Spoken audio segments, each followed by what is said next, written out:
ہرقل شاہ روم نے قریش کے قافلے میں ایک آدمی بلانے کو بھیجا، اور اس وقت یہ لوگ تجارت کے لیے ملک شام گئے ہوئے تھے، اور یہ وہ زمانہ تھا جب رسول اللہ صلی اللہ علیہ وسلم نے قریش اور ابو سفیان سے ایک وقتی عہد کیا ہوا تھا۔ جب ابو سفیان اور دوسرے لوگ ہرقل کے پاس ایلیا پہنچے جہاں ہرقل نے دربار طلب کیا تھا، اس کے گرد روم کے بڑے بڑے لوگ، علماء، وزراء و امراء بیٹھے ہوئے تھے۔ ہرقل نے ان کو اور اپنے ترجمان کو بلوایا، پھر ان سے پوچھا کہ تم میں سے کون شخص مدعی رسالت کا زیادہ قریبی عزیز ہے؟ ابو سفیان کہتے ہیں کہ میں بول اٹھا کہ میں اس کا سب سے زیادہ قریبی رشتہ دار ہوں۔ یہ سن کر ہرقل نے حکم دیا کہ اس ابو سفیان کو میرے قریب لا کر بٹھاؤ اور اس کے ساتھیوں کو اس کی پیٹھ کے پیچھے بٹھا دو۔ پھر اپنے ترجمان سے کہا کہ ان لوگوں سے کہہ دو کہ میں ابو سفیان سے اس شخص یعنی محمد صلی اللہ علیہ وسلم کے حالات پوچھتا ہوں، اگر یہ مجھ سے کسی بات میں جھوٹ بول دے تو تم اس کا جھوٹ ظاہر کر دینا۔ ابو سفیان کا قول ہے کہ خدا کی قسم اگر مجھے یہ غیرت نہ آتی کہ یہ لوگ مجھ کو جھٹلائیں گے تو میں آپ صلی اللہ علیہ وسلم کی نسبت ضرور غلط گوئی سے کام لیتا۔ خیر، پہلی بات جو ہرقل نے مجھ سے پوچھی وہ یہ کہ اس شخص کا خاندان تم لوگوں میں کیسا ہے؟ میں نے کہا وہ تو بڑے اونچے عالی نسب والے ہیں۔ کہنے لگا اس سے پہلے بھی کسی نے تم لوگوں میں ایسی بات کہی تھی؟ میں نے کہا نہیں۔ کہنے لگا اچھا اس کے بڑوں میں کوئی بادشاہ ہوا ہے؟ میں نے کہا نہیں۔ پھر اس نے کہا بڑے لوگوں نے اس کی پیروی اختیار کی ہے یا کمزوروں نے؟ میں نے کہا نہیں، کمزوروں نے۔ پھر کہنے لگا اس کے تابعدار روز بڑھتے جاتے ہیں یا کوئی ساتھی پھر بھی جاتا ہے؟ میں نے کہا نہیں۔ کہنے لگا کیا اپنے اس دعویٰ نبوت سے پہلے کبھی کسی بھی موقع پر اس نے جھوٹ بولا ہے؟ میں نے کہا نہیں، اور اب ہماری اس سے صلح کی ایک مقررہ مدت ٹھہری ہوئی ہے، معلوم نہیں وہ اس میں کیا کرنے والا ہے۔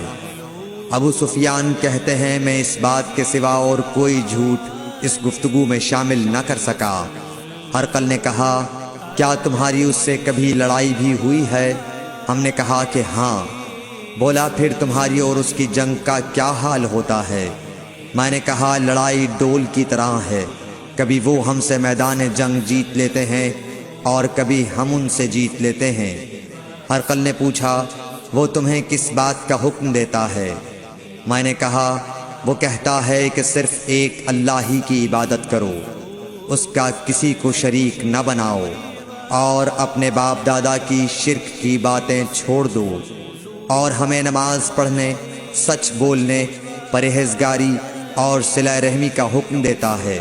یہ سب سن کر پھر ہرقل نے اپنے ترجمان سے کہا کہ ابو سفیان سے کہہ دے کہ میں نے تم سے اس کا نسب پوچھا تو تم نے کہا کہ وہ ہم سے عالی نسب ہے، اور پیغمبر اپنی قوم میں عالی نسب ہی بھیجے جایا کرتے ہیں۔ میں نے تم سے پوچھا کہ دعویٰ نبوت کی یہ بات تمہارے اندر اس سے پہلے کسی اور نے بھی کہی تھی؟ تو تم نے جواب دیا کہ نہیں۔ تب میں نے اپنے دل میں کہا کہ اگر یہ بات اس سے پہلے کسی اور نے کہی ہوتی تو میں سمجھتا کہ اس شخص نے بھی اسی بات کی تقلید کی ہے جو پہلے کہی جا چکی ہے۔ میں نے تم سے پوچھا کہ اس کے بڑوں میں کوئی بادشاہ بھی گزرا ہے؟ تو تم نے کہا کہ نہیں۔ تو میں نے دل میں کہا کہ ان کے بزرگوں میں سے کوئی بادشاہ ہوا ہوگا تو کہہ دوں گا کہ وہ شخص اس بہانے اپنے آباء و اجداد کی بادشاہت اور ان کا ملک دوبارہ حاصل کرنا چاہتا ہے۔ اور میں نے تم سے پوچھا کہ اس بات کے کہنے یعنی پیغمبری کا دعویٰ کرنے سے پہلے تم نے کبھی اس کو دروغ گوئی کا الزام لگایا ہے؟ تم نے کہا کہ نہیں۔ تو میں نے سمجھ لیا کہ جو شخص آدمیوں کے ساتھ دروغ گوئی سے بچے وہ اللہ کے بارے میں کیسے جھوٹی بات کہہ سکتا ہے۔ اور میں نے تم سے پوچھا کہ بڑے لوگ اس کے پیرو ہوتے ہیں یا کمزور آدمی؟ تم نے کہا کمزوروں نے اس کی اتباع کی ہے، تو دراصل یہی لوگ پیغمبروں کے متبعین ہوتے ہیں۔ اور میں نے تم سے پوچھا کہ اس کے ساتھی بڑھ رہے ہیں یا کم ہو رہے ہیں؟ تم نے کہا کہ وہ بڑھ رہے ہیں، اور ایمان کی کیفیت یہی ہوتی ہے حتیٰ کہ وہ کامل ہو جاتا ہے۔ اور میں نے تم سے پوچھا کہ آیا کوئی شخص اس کے دین سے ناخوش ہو کر مرتد بھی ہو جاتا ہے؟ تم نے کہا نہیں۔ تو ایمان کی خاصیت بھی یہی ہے، جن کے دلوں میں اس کی مسرت رچ بس جائے وہ اس سے لوٹا نہیں کرتے۔ اور میں نے تم سے پوچھا کہ آیا وہ کبھی عہد شکنی کرتے ہیں؟ تم نے کہا نہیں۔ پیغمبروں کا یہی حال ہوتا ہے، وہ عہد کی خلاف ورزی نہیں کرتے۔ اور میں نے تم سے کہا کہ وہ تم سے کس چیز کے لیے کہتے ہیں؟ تم نے کہا کہ وہ ہمیں حکم دیتے ہیں کہ اللہ کی عبادت کرو، اس کے ساتھ کسی کو شریک نہ ٹھہراؤ، اور تمہیں بتوں کی پرستش سے روکتے ہیں، سچ بولنے اور پرہیزگاری کا حکم دیتے ہیں۔ لہٰذا اگر یہ باتیں جو تم کہہ رہے ہو سچ ہیں تو ان قریب وہ اس جگہ کا مالک ہو جائے گا کہ جہاں میرے یہ دونوں پاؤں ہیں۔ مجھے معلوم تھا کہ وہ پیغمبر آنے والا ہے، مگر مجھے یہ معلوم نہیں تھا کہ وہ تمہارے اندر ہوگا۔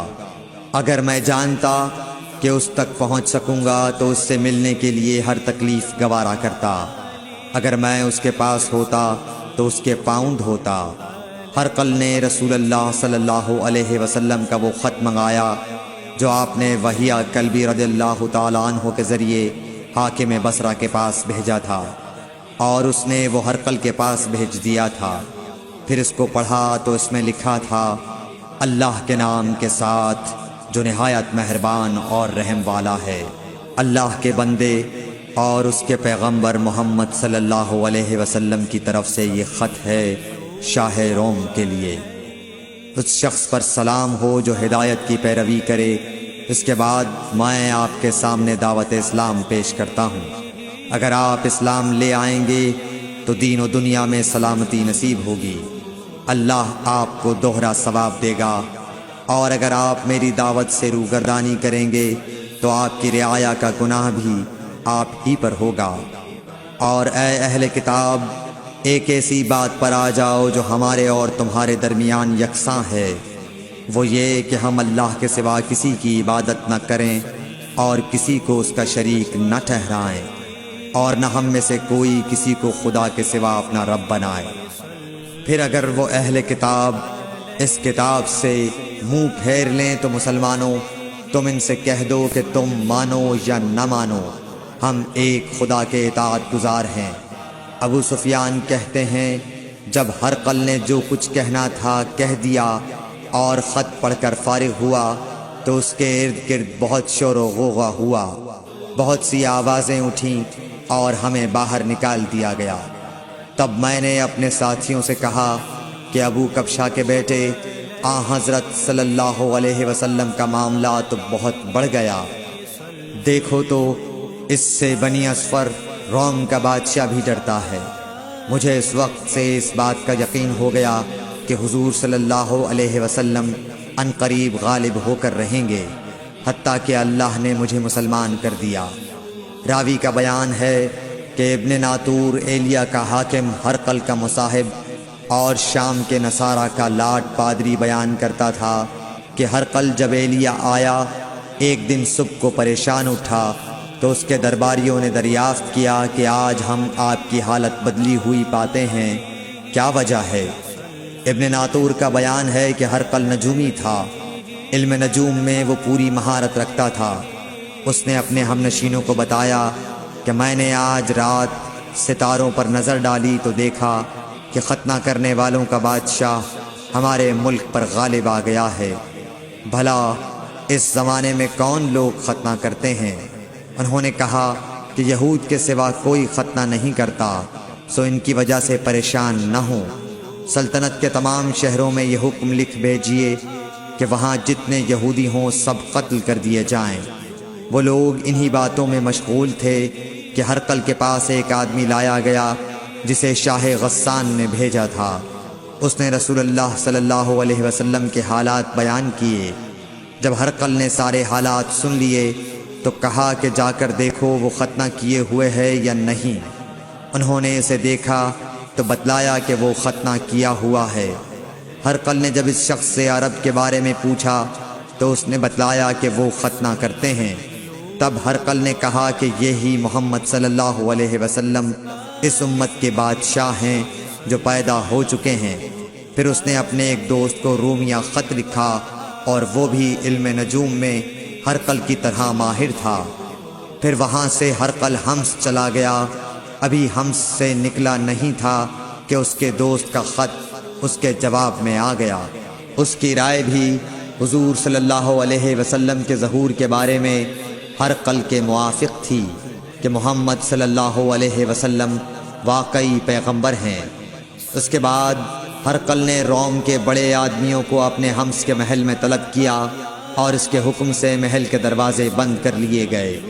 پھر وہ اپنے خاص محل سے باہر آیا اور کہا، اے روم والو، کیا ہدایت اور کامیابی میں کچھ حصہ تمہارے لیے بھی ہے؟ اگر تم اپنی سلطنت کی بقا چاہتے ہو تو پھر اس نبی صلی اللہ علیہ وسلم کی بیعت کر لو اور مسلمان ہو جاؤ۔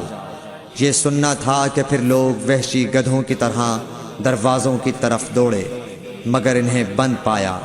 آخر جب ہرقل نے اس بات سے ان کی یہ نفرت دیکھی اور ان کے ایمان لانے سے مایوس ہو گیا تو کہنے لگا کہ ان لوگوں کو میرے پاس لاؤ۔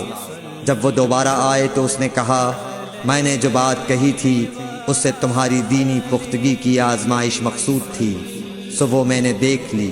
تب یہ بات سن کر وہ سب کے سب اس کے سامنے سجدے میں گر پڑے اور اس سے خوش ہو گئے۔ بالآخر ہرقل کی آخری حالت یہی رہی۔ صحیح بخاری حدیث نمبر 7۔